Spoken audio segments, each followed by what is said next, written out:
I've done. I've always followed the instructions that I've been given, but for no reason really, because Esteban Ocon is frustrated with Alpine's team orders at the Canadian GP.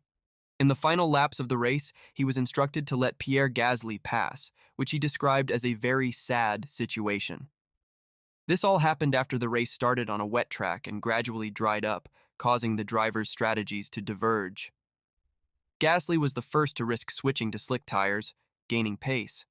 But with only a few laps left, Ocon was ordered to give up his position due to energy management issues with his car. Gasly passed, but it was too late to catch up with Daniel Ricciardo ahead. Ocon's reaction was immediate and intense. He didn't hide his frustration with the decision and made it clear that, despite always following team orders, this time he felt the decision made no sense.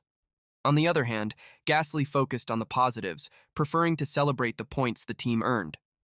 All this happens at a delicate moment for Ocon, who already knows he will leave Alpine at the end of 2024. So, let's dive into this story and understand all the implications of this decision for Alpine and its drivers.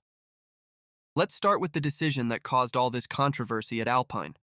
At the Canadian GP, after a challenging start with a wet track, strategy began to make all the difference. Gasly, showing boldness, was the first to switch to slick tires, which gave him a faster pace.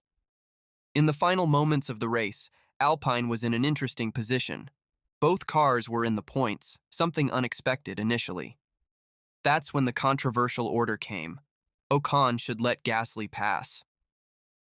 The justification? An energy management issue with Ocon's car, which theoretically would put Gasly in a better position to attack Daniel Ricciardo.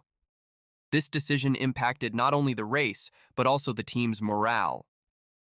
Ocon, already dealing with the news of his departure at the end of 2024, had to swallow this too. Even after giving up the position, Gasly couldn't catch Ricciardo, and the team decided not to return the position to Ocon, justifying that it would be too risky with Nico Hülkenberg's Haas right behind. This shows how last-minute strategic decisions can deeply affect the race result and the internal environment of the team. Right after the race, Ocon did not hide his irritation. He called the order to let Gasly pass nonsense and clearly expressed his frustration, both in interviews and in radio communications during the race. Ocon highlighted that, despite always following the team's instructions, this time the decision made no sense, especially since Ricciardo was out of reach. He also mentioned that the decision not to reverse the positions was discouraging, as he felt he deserved to finish ahead of Gasly. This displeasure from Ocon is understandable, especially considering that he is already set to leave Alpine at the end of 2024. For him, the situation was even more bittersweet, as despite being a good result for the team with both cars scoring points, the way things were handled left a bad taste. Ocon also commented on the impact of this decision on the relationship within the team. He made it clear that, even fulfilling his part as a team player, he expected more reciprocity. This kind of tension is not new in Formula One, but it certainly adds an extra layer of complexity to Ocon's situation at Alpine. This public dissatisfaction can have repercussions in the future, both for Ocon and for Alpine, and raises questions about how the team will manage this type of situation moving forward. From Pierre Gasly's side, the situation was seen a bit differently. After the race, Gasly was satisfied with the final result, highlighting that the team managed to secure valuable points, something the previous race simulations did not predict.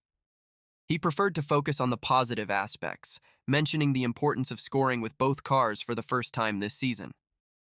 Gasly faced a challenging start to the race, including a touch with Sergio Perez, which caused him to drop to the back of the grid. However, he managed to recover, making risky decisions such as the early switch to slick tires. He admitted that this switch might have been a lap too early, but it was necessary to take risks to gain positions. Regarding the team orders controversy, Gasly was diplomatic. He acknowledged that the decision to let him pass was part of a strategy to try to attack Ricciardo.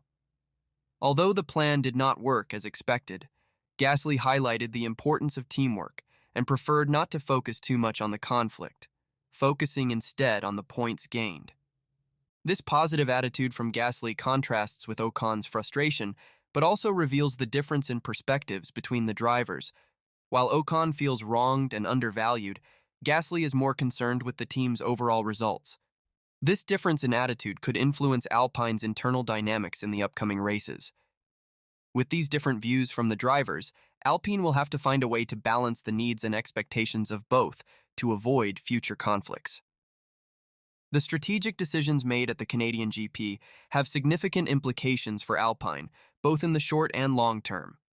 The team, which secured a rare double points finish, also faced an internal challenge with Esteban Ocon's dissatisfaction with the team orders.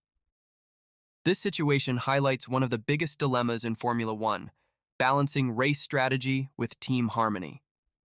On one hand, Alpine achieved a good result in terms of points, which is crucial in the battle for 8th place in the Constructors' Championship against Williams and Sauber.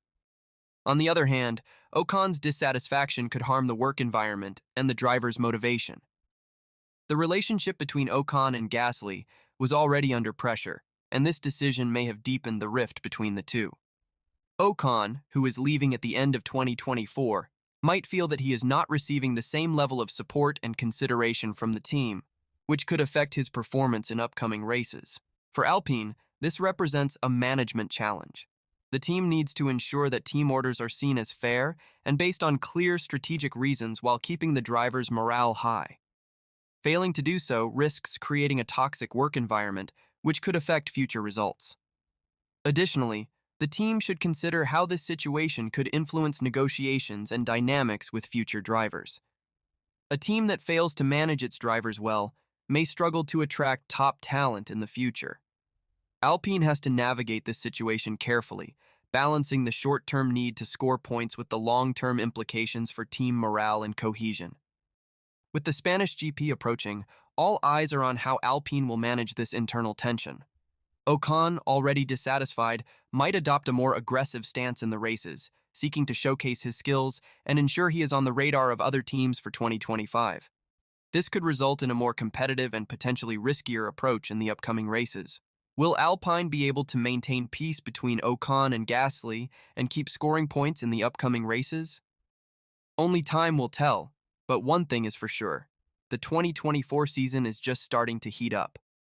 Formula One is unpredictable both on and off the track. Alpine, with its strategies and decisions, has shown that every race is a true chess game where every move can have huge repercussions. Esteban Ocon and Pierre Gasly are at the center of a storm that could define the team's future. While Ocon seeks justice and recognition, Gasly tries to keep calm and focus on what really matters: the championship points. Let's keep an eye on what will happen in the upcoming races, especially in Spain. Will Alpine manage to turn this page in a positive way, or will we see more sparks between Ocon and Gasly? One thing is certain: the 2024 season promises a lot of excitement. So, folks, get ready for more drama, more speed, and of course more Formula One. See you in the next analysis.